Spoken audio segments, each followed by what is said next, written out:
Now here we're dividing a 3-digit number by a single-digit number, so we can use short division. Taking the first digit, 5 divided by 2 is 2 remainder 1. That's because 2 times 2 is 4, then we need 1 more to get to 5. Now 18 divided by 2 is exactly 9, because 9 times 2 is 18, so we don't have a remainder.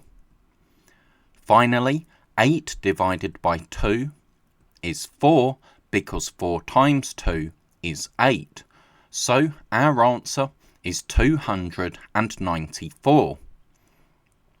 Now 498 divided by 6. Now if we look at the first digit, we can see that it's less than the number we're dividing by, and when that happens, we can take the first 2 digits together. So instead of 4 divided by 6, we can do 49 divided by 6. That's 8 remainder 1, because 8 times 6 is 48, but then we need 1 more to get to 49.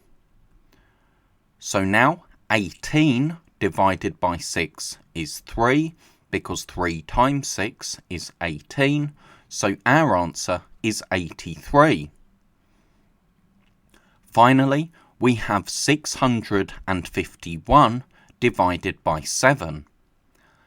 Again, here we need to take the first 2 digits together, because 6 is less than 7.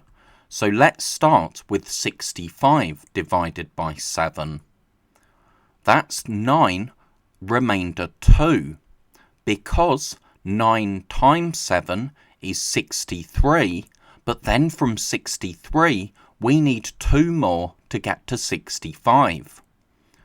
So now we have 21 divided by 7, which is exactly 3, because 3 times 7 is exactly 21.